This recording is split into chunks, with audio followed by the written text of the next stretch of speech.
9h-10h, Sud Radio, la vérité en face.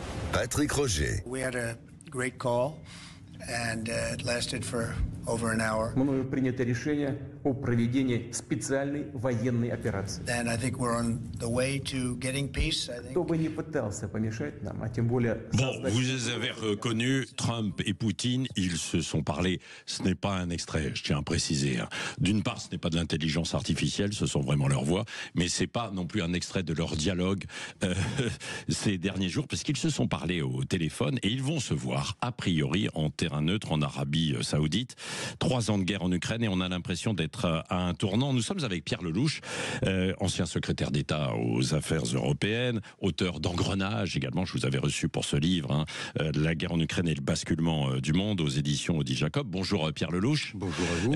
Est-ce que vous avez l'impression que là, on est pas loin d'un tournant tout de même ? Parce qu'il y a aussi, alors je le précise, la rencontre en fait à Munich aujourd'hui, oui. Ce week-end là. Alors c'est pas avec tout le monde. Il n'y a pas toutes les parties concernées, mais tout de même quoi. Il y aura tout le monde.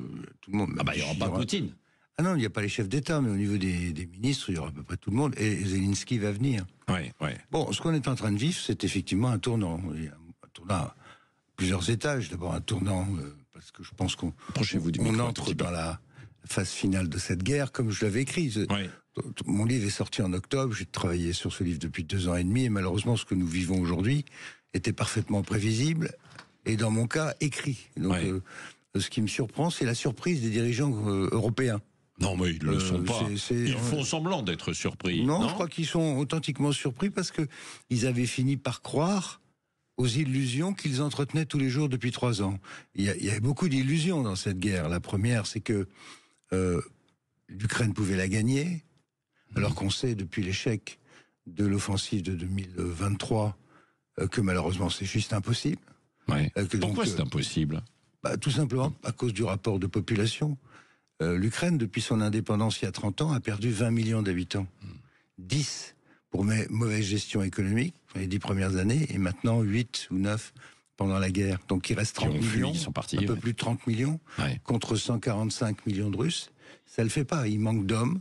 Sauf s'il y avait l'appui des puissances étrangères. Oui, aussi. Parce qu'on a même évoqué l'envoi d'hommes de moins de transformer ça en guerre mondiale. Oui. Ça, c'est quelque chose avec l'idée avec laquelle certains ont joué, mais Biden, à l'époque, avait toujours dit qu'il n'était pas question de faire la 3e guerre mondiale. Donc, si vous excluez l'entrée massive de l'OTAN pour aider l'Ukraine, ça pouvait pas marcher. Donc, on est au bout de cette ligne où, il va falloir accepter la réalité. C'est ce qu'a dit le ministre de la Défense américain crûment, il y a 2 jours à Bruxelles.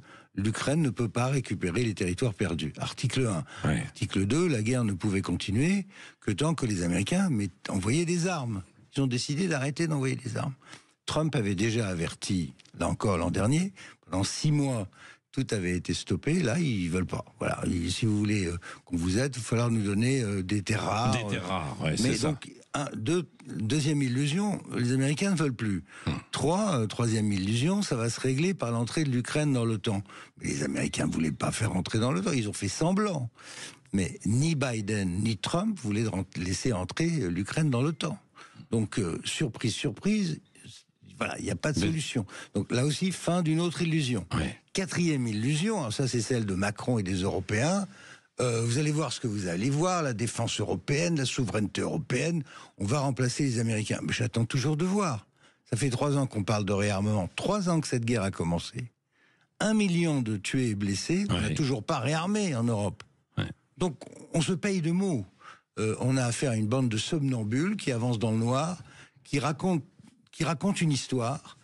Malheureusement, ils ont percuté le mur de la réalité, et donc ça s'arrête. Et voilà où on en est. Simplement, ce genre de choses. Moi, je l'avais écrit depuis des mois. J'ai dit attention, on va tout droit dans le mur. Mais apparemment, ils ont continué. Ils vont continuer à raconter des salades encore aujourd'hui, et c'est très inquiétant parce que les défis devant nous à la sortie de cette guerre sont colossaux. Imaginez. On est en 2025, donc à la fin du premier quart du XXIe siècle, une paix en Europe va être décidée entre les Américains et les Russes sans la participation de l'Ukraine et sans la participation des Européens. C'est ce qui va se passer, probablement, quoi. Évidemment. Oui. Évidemment. Mais alors ça sert à quoi ce week-end-là, les la discussions conférence de à Munich. Munich? Parce que d'ailleurs certains font le rapprochement avec Munich 38 où il y avait eu. Alors c'est n'importe. Alors dites N'importe quoi. La conférence de sécurité de Munich, c'est une chose qui a été commencée il y a plus de 60 ans, après la guerre, pour ancrer l'Allemagne dans l'OTAN. Moi, j'y suis allé la première fois il y a une cinquantaine d'années, donc j'y vais assez régulièrement. Et c'est devenu une espèce de grand Barnum de Davos de la sécurité où il y a 3 ou 4 000 personnes. C'est très désagréable aujourd'hui. C'est bien si vous êtes ministre et que vous avez des entretiens bilatéraux, mais pour le reste, vous pouvez suivre à la télévision. Oui. Alors, pour revenir à ce qui peut se passer en fait pendant ce week-end. Il va rien se passer. Il va se passer que tout le monde va se voir. Zelensky va essayer de convaincre le vice-président américain, J.D. Vance. Alors Vance, il était déjà l'année dernière à Munich, et d'ailleurs je cite dans mon livre longuement ce qu'il dit il y a un an. Il dit il y a un an on s'en va. Débrouillez-vous les Européens, on va pas continuer à payer. Voilà, il leur a dit, cette année il est vice-président, il va leur dire la même chose. Donc il peut quand même y avoir des avancées lors de ces discussions avec... parce que Zelensky, en même temps, il voit bien les choses. Lui-même, il y a 10 jours, il a proposé, il s'est dit prêt, d'ailleurs, à négocier directement avec Poutine. Zelensky, il est juste désespéré parce que tout son système de mobilisation médiatique, des conférences partout dans le monde, ce qu'il a fait avec beaucoup de courage, d'ailleurs, on ne peut pas lui reprocher d'avoir défendu bec et ongles son peuple. Simplement, là aussi, il est devant un mur. Lui-même avait dit « je négocierai jamais avec Poutine ». Maintenant, il est obligé de négocier avec Poutine, sauf que c'est Poutine qui veut plus le voir et qui lui dit « de toute façon, tu n'es pas légitime, l'élection présidentielle est passée, tu n'es président de rien ». Donc, son problème, ça va être de survivre à cette séquence où même les Américains vont demander des élections. Je vous fous mon billet qu'ils vont exiger des élections en Ukraine.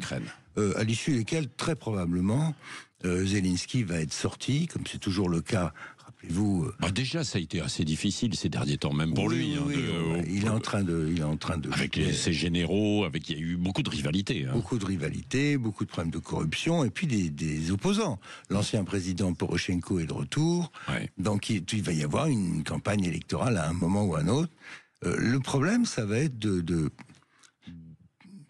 trouver un consensus à l'intérieur de ce pays qui est dévasté, ravagé, politiquement instable, économiquement ruiné, mais militairement surarmé. Donc, beaucoup de gens en Ukraine vont vouloir continuer la guerre, après la guerre.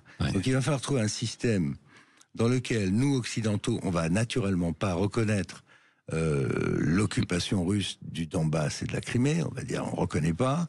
Mais bon, c'est en fait la réalité du champ de bataille. Il va falloir trouver un système où on va aider les Ukrainiens à garantir leur sécurité, sauf que là encore, les Américains ont dit quelque chose de très important l'autre jour. Ils ont dit, si les Européens veulent participer aux garanties de sécurité en Ukraine, ce sera sans nous, de toute façon, sans la garantie de l'article 5, c'est-à-dire que les Américains ne couvriront pas une force européenne en Ukraine. Autrement dit, personne ne va y aller. Quoi qu'en dise M. Macron aujourd'hui, je doute fort que les Européens s'engagent militairement à l'intérieur de l'Ukraine après le cessez-le-feu, sans protection américaine. Alors qu'on a voté quand même des crédits pour ça, notamment en France. Mais quel crédit, monsieur? Quel crédit? Où sont les crédits? Ce sont des lignes budgétaires, simplement. Mais... J'aimerais honnêtement voir un réarmement. D'abord, il le faut. Après cette guerre, il faudra réarmer. Mais pour l'instant, je ne le vois pas. Pierre Lelouch, on parle beaucoup de l'après-guerre, là, mais sauf que, attendez, nous n'y sommes pas encore. Aujourd'hui, comment cela peut se concrétiser? Par un échange de territoire, comme cela a été évoqué, c'est-à-dire que les Russes gardent ce qu'ils ont gagné. Je raconte dans mon livre que d'abord, que cette guerre aurait pu être évitée, puisque les négociations de Minsk, etc., qui ont été loupées, y compris par les Européens, qui était garant de l'opération quand même. Monsieur Macron, Monsieur Hollande avant lui, Madame Merkel, c'est pas brillant. On ne peut pas dire qu'on a été caractérisé par un leadership formidable pendant cette affaire. Les accords de Minsk qui visaient justement à éviter la guerre. À éviter la guerre. Et à répartir un peu, en fait, le territoire. Non, le territoire. L'Ukraine restait dans ses frontières. Ouais. Simplement, la grande question, c'était l'autonomie des territoires de l'Est. Donc, faire en sorte que l'Ukraine évolue vers une situation un peu fédérale plutôt qu'un État centralisé. Or ça, à Kiev, ils n'en ont pas voulu, les Russes ont fait de l'interférence, bref, ça a capoté. Mais ce que les gens ne savent pas, et ce qui est dans mon livre, c'est que, figurez-vous que 15 jours après le début de la guerre, en février 2022, donc il y a 3 ans, des négociations ont commencé entre Ukrainiens et Russes. Elles se sont déroulées jusqu'au mois d'avril 2022, sous médiation turque à l'époque, et on aurait pu avoir un accord. Et cet accord, on va le retrouver, les grandes lignes, on va les retrouver aujourd'hui, à savoir, l'Ukraine ne rentre pas dans l'OTAN, ça c'est l'objectif des Russes, pas question que l'Ukraine rentre dans l'OTAN, ça les Américains ont acté, et avant même la fin de la guerre. 2, l'Ukraine peut rentrer dans l'Union européenne. 3, la Russie va conserver, mais on ne reconnaîtra pas les territoires qu'elle contrôle sur le champ de bataille, c'est-à-dire l'essentiel du Donbass et de la Crimée. Il y aura très probablement, les Russes vont demander une levée des sanctions, et donc une reprise des relations économiques avec Trump qui ne demande que ça. Nous, au passage, on a perdu le gaz russe et on a perdu des dizaines de milliards d'investissements en Russie. Qui sont partis, oui, bien sûr. Partis en fumée. On va trouver que les Américains, maintenant, vont dealer avec les Russes, tandis que nous, on sera sortis. C'est un des paradoxes. On aura échangé le gaz russe contre le gaz américain. Souvent on oublie et on reprend des négociations, quoi, non? Non, mais il y a des choses assez étonnantes dans cette affaire, y compris le fait qu'on a renoncé au gaz russe pour acheter du gaz américain, par exemple, 4 fois plus cher. Pierre Lelouch, on va continuer dans un instant d'en parler en fait avec vous. Est-ce que c'est une victoire aussi de Poutine finalement? Oui et non. On voit ça dans un instant. Ça c'est une bonne réponse, mon cher Pierre Lelouch, pour entretenir le suspense, la vérité en face, jusqu'à 10h. Nous aurons quelqu'un d'ailleurs d'autre au téléphone aussi, un rédacteur en chef du journal d'opposition russe, Rashon Monitor, qui sera avec nous et Pierre Lelouch dans un instant. 9h-10h, Sud Radio, la vérité en face, Patrick Roger. La vérité en face, donc, sur cette guerre en Ukraine et ce que l'on disait avec Pierre Lelouch, qui est mon invité, qui a écrit Engrenage, la guerre d'Ukraine et le basculement du monde. Très intéressant, pas simplement sur l'Ukraine, mais aussi sur l'ensemble de la géopolitique. Les conséquences et puis l'ensemble de la géopolitique en fait mondiale. On le voit bien, vous l'avez écrit il y a quelques mois, c'est en train de se passer en fait aujourd'hui. Bon, on verra aussi, c'est vrai qu'il y a eu l'élection de Trump, qui était un peu prévisible, bien sûr, et qui bouscule. Tiens, d'un mot d'ailleurs, juste sur ces premiers mois, ces premiers pas là, ça va bientôt faire un mois de Donald Trump avec Musk derrière. Vous pensez que ça va continuer cet attelage ou pas? C'est énorme ce qui est en train de se passer. Mais avant de parler de Trump, je voudrais répondre à votre question sur Poutine. Alors sur Poutine, allons-y directement. Gagnant ou perdant? Oui. C'est pas flambant quand même son bilan, parce que il a énormément de mal à regagner le Donbass, beaucoup de mal. Il n'est toujours pas arrivé d'ailleurs. Il va y arriver au prix de pertes énormes. Enfin, il a quand même perdu au moins 300 000 morts et 4 ou 500 000 blessés. Et puis surtout, l'OTAN s'est élargie, si vous voulez. Il s'est passé quoi? Il s'est passé que la Finlande et la Suède ont rejoint l'OTAN, que la Baltique est devenue un lac otanien, et que, assez ironiquement, il a fabriqué de l'Ukraine une nation ukrainienne. Parce que maintenant, les Ukrainiens, ils sont soudés contre les Russes. Donc, de ce point de vue, c'est pas terrible comme bilan. En plus, il s'est mis sous le parapluie des Chinois, et il est devenu une sorte de vassal de la puissance chinoise. Il dépend des Chinois pour la technique. Il s'est coupé d'une partie du monde, quoi, aussi. Bien sûr, alors qu'il y avait des alors, affaires. La question de savoir, c'est est-ce qu'ils vont revenir ou pas. Trump leur a tendu une énorme perche pour qu'ils reviennent dans le business avec les Occidentaux. En Russie, il y a un débat sur est-ce qu'on appartient à l'Occident, est-ce qu'on appartient à l'Asie. Et le virage peut être à long terme. On va voir. Mais donc le bilan pour Poutine n'est pas absolument convaincant. Il va essayer de vendre au peuple russe le fait qu'ils ont gagné la guerre. Qu'ils ont gagné la guerre, bien sûr. Et qu'ils ont récupéré l'Ukraine sous influence. Mais c'est plus compliqué que ça. Oui. Pierre Lelouch, il y a aussi Olivier Védrine qui est avec nous, qui est politologue, professeur et journaliste, administrateur de l'association Jean Monnet. Bonjour Olivier Védrine. Bonjour. Bonjour, je sais pas. Sur cette question qu'on évoquait, parce que c'est vrai, je le disais, hein, on est à une forme de tournant avec ce week-end des négociations, et puis surtout peut-être aussi la rencontre entre Trump et Poutine qui pourrait se faire en terrain neutre en Arabie Saoudite. Et on se posait cette question. Alors c'est pas fini, hein, évidemment. Il y a toujours la guerre, mais il va sans doute y avoir des échanges de territoires qui vont se mettre en place. Si Poutine apparaissait comme le vainqueur finalement. Vous savez, je partage l'analyse de votre invité Pierre Lelouch. Poutine n'est pas franchement le vainqueur. Ah, petit souci de liaison. Ah oui. Que l'adhésion de beaucoup de pays à l'OTAN. Il a quand même soudé l'Ukraine. Donc c'est pas franchement pour lui une opération si extraordinaire que cela. Non, je pense que les grands perdants de ce qui se passe, c'est l'Europe. C'est l'Europe qui est totalement en train de sortir de l'histoire parce qu'elle a loupé le coche et ce basculement effectivement vers un monde multipolaire. Ouais. Pierre Lelouch, c'est ce que j'expliquais dans mon livre. C'était ma crainte dans mon livre quand j'ai écrit cela il y a de nombreux mois, mais malheureusement le train était parti pour ça. C'est-à-dire que les leaders européens se sont bercés d'illusions, se sont racontés des histoires et ont raconté des histoires à leur peuple. Ils se sont noyés dans des expressions pompeuses, souveraineté européenne, Europe de la défense. Oui, mais sans y mettre la rouge, d'accord, mais quand même, quand il y a un pays qui est envahi, parce qu'il a été envahi par l'Ukraine, par Poutine, même si, on est d'accord, il y a eu des problèmes avant, on aurait peut-être pu éviter ça, et que c'est juste à côté de chez vous, qu'est-ce que vous faites? Et surtout quand vous êtes une constellation de pays, qu'il n'y a pas une unité forcément autour de ça, des moyens d'intervenir. On se souvient pas d'armée commune. On se souvient qu'à l'époque, c'était très confus. Les Américains ont sorti leur conseil militaire, ont dit on ne fera que des sanctions économiques. Les Européens ont hésité aussi. Si vous voulez, ce qui s'est passé, c'est que la grande surprise stratégique a eu lieu tout au début.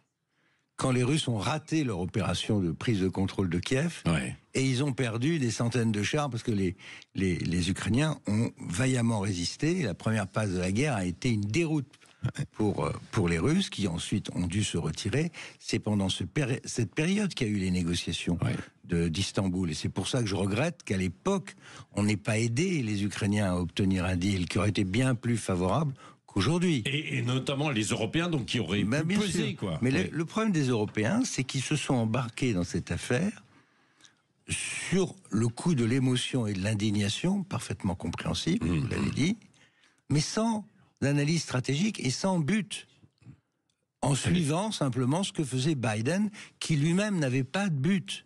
Or, Clausewitz, qui est quand même le maître de la stratégie, enseigne ceci. Et c'est très important.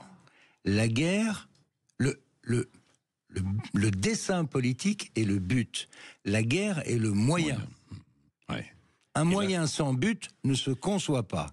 Or, on s'est embarqué dans cette guerre sans jamais avoir un objectif clair. Qu'est-ce que c'était l'objectif? Libérer les territoires, aller jusqu'à Moscou, renverser Poutine. Vous avez tout entendu.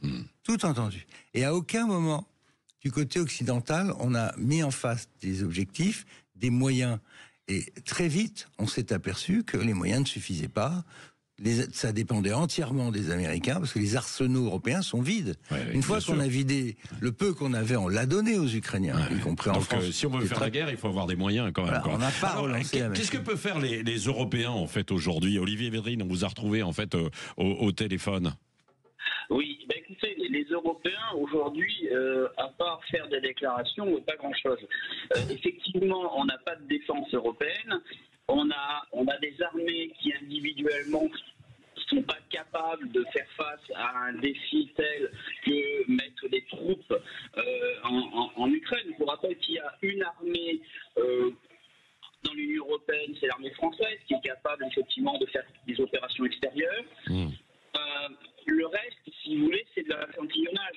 Donc, pour l'instant, on ne peut faire que des déclarations, ce qu'on a fait depuis le début. On est toujours resté dans l'émotion et dans le déclaratoire. Et je crains malheureusement que si on ne prend pas conscience qu'il nous faut une indépendance stratégique, on va se coucher devant les États-Unis comme d'habitude et attendre pour se réaligner sur la politique américaine, alors qu'il nous faudrait une indépendance totale au niveau stratégique et géopolitique. Et là, je pense que si on ne le fait pas très rapidement, on restera les vassaux des États-Unis, mais surtout, on risque d'être le beefsteak d'empires carnivores avec les puissances qui émergent et les grandes puissances comme la Chine et les États-Unis. Ouais, merci beaucoup Olivier Védrine. Ça rejoint totalement ce que vous disiez en fait, hein, Pierre Lelouch, ce que vous écrivez dans votre livre. Oui, en fait. C'est le problème de se payer de mots. Vous savez, l'autre jour, Zelensky a dit moi, il me faudrait des garanties de sécurité solides. Il faut que je rentre dans l'OTAN. Il ne va pas rentrer dans l'OTAN, mais il me faudrait au moins 200 000 hommes. Mais l'Europe n'a pas 200 000 hommes. Tiens, il y a une question en fait d'un auditeur. L'Europe tout entière n'a pas 200 000 hommes aujourd'hui. Imaginez-vous un front de 1000 km de long où il y a 1 million de soldats des deux côtés. Quel rôle pourrait avoir la BCE dans cette configuration en fait de l'Union européenne, sans doute pour travailler sur le financement? Est-ce que la question se pose déjà ou pas? C'est un peu technique après en fait. Il faut se souvenir que c'est pour vous montrer dans quel monde on vit. En pleine guerre, il y a encore un an, les banques ne finançaient pas la défense en Europe parce que c'était pas bien. Il fallait financer l'écologie, mais pas l'industrie de défense. Donc, bien sûr que les banques ont un rôle fondamental dans les commandes de l'industrie d'armement. S'il n'y a pas de réarmement, c'est que pour réarmer, il faut acheter des matériels, des machines et former des hommes. Or, les commandes ne sont pas là, très peu. Donc, la machine ne redémarre pas. Alors, Trump et Poutine, vous croyez qu'ils vont donc se rencontrer dans le désert, en Arabie Saoudite, dans quelques jours? Qu'est-ce que... Moi, je pense qu'ils vont le faire assez vite, oui. Je pense que les bases... Bon, c'est des bases très désagréables pour les Européens et pour les Ukrainiens, mais les bases sont claires. L'essentiel des buts de guerre russes est atteint, à savoir pas d'entrée dans l'OTAN, et Donbass-Crimée. C'est ça qui compte pour les Russes. Là-dessus, Trump a déjà lâché les choses, donc la négociation va commencer sur ces bases-là. Après, il va y avoir d'autres questions beaucoup plus techniques, c'est la ligne de partage le long de la ligne de cessez-le-feu, qui est-ce qui rentre pour garantir cette ligne? Est-ce que c'est des forces européennes? Probablement pas, si elles ne sont pas couvertes par les Américains. Ou elles peuvent être liées, sans doute, un petit peu. Attendez, on va quand même faire un plaisir un peu aux Européens qui sont les voisins, quoi. Non, même pas. Encore faudrait-il trouver les moyens nécessaires pour y aller. Ensuite, il va falloir garantir cette ligne de cessez-le-feu, éviter que la guérilla reprenne. Ou que ça se propage aussi, parce qu'il y avait certains pays voisins, je pense à la Pologne, les pays baltes, etc., qui craignaient, qui disaient attention, si on laisse Poutine, alors c'était s'emparer de toute l'Ukraine, là ce serait pas le cas en fait dans ce partage, mais moi je crois pas une seule seconde que Poutine soit en position d'attaquer l'OTAN. Ces pays sont membres de l'OTAN. Tout le problème, c'était de savoir où était l'Ukraine. Aujourd'hui, on a une Ukraine qui va être démembrée, qui est ravagée. Donc le problème qui va se poser pour nous Européens, c'est de payer la reconstruction. Il y en a pour des centaines de milliards. Qu'est-ce qu'on fait de l'adhésion de l'Ukraine à l'Union européenne? On leur a promis que l'Ukraine allait rentrer dans l'Union. Les Russes ont acquiescé en 2022, ce qu'ils vont continuer à acquiescer. Et une autre question, Poutine est en position aujourd'hui de demander des limites, un plafonnement de l'armée ukrainienne. Est-ce que l'armée ukrainienne va accepter d'être plafonnée? Toutes ces questions vont être sur la table, mais l'important pour arrêter le bain de sang, c'est le cessez-le-feu. Déjà, c'est ça. Et ça... Vous vous rendez compte, 1 million de tués et blessés quand même. Bien sûr. C'est épouvantable. Donc ça, évidemment, ça pourrait être discuté lors de cette rencontre en Arabie Saoudite. Probablement terrain neutre. Je pense que c'est mûr pour un cessez-le-feu. Après, pour les Européens, ça va être de trouver à trouver un strapontin autour de la table. Parce que sinon, on va vivre un tournant de l'histoire très important. Savoir que l'avenir de l'Europe, se décide sans les Européens. Sans les Européens. Merci beaucoup Pierre Lelouch, et je recommande votre livre Engrenage, la guerre d'Ukraine et le basculement du monde aux éditions Odile Jacob. Ça va bien au-delà du conflit en Ukraine. C'est sûr aussi la nouvelle carte du monde géopolitique qui se dessine, parce que là on n'a pas beaucoup parlé des Chinois, des Indiens et de beaucoup d'autres pays. Non, on n'a pas eu le temps, puis c'était moins le sujet, mais c'est particulièrement évidemment important tout ce qui s'y passe, avec un monde occidental qui est de plus en plus petit et moins puissant. Et puis éclaté maintenant. Éclaté par ce que Poutine est en train de faire. On n'a pas eu le temps d'en parler, c'est dommage. Oui, merci, on en parlera. Merci Pierre Lelouch. Dans un instant, Gilles Gansman, Christine Bouillot. Les débats continuent. Alexis Poulain aussi, sans réserve, reviendra donc ce midi d'ailleurs sur ce sujet. Dans un instant, c'est la numéro 2 de TF1, Claire Basini, qui sera l'invitée dans la partie média, et les débats également, bien sûr.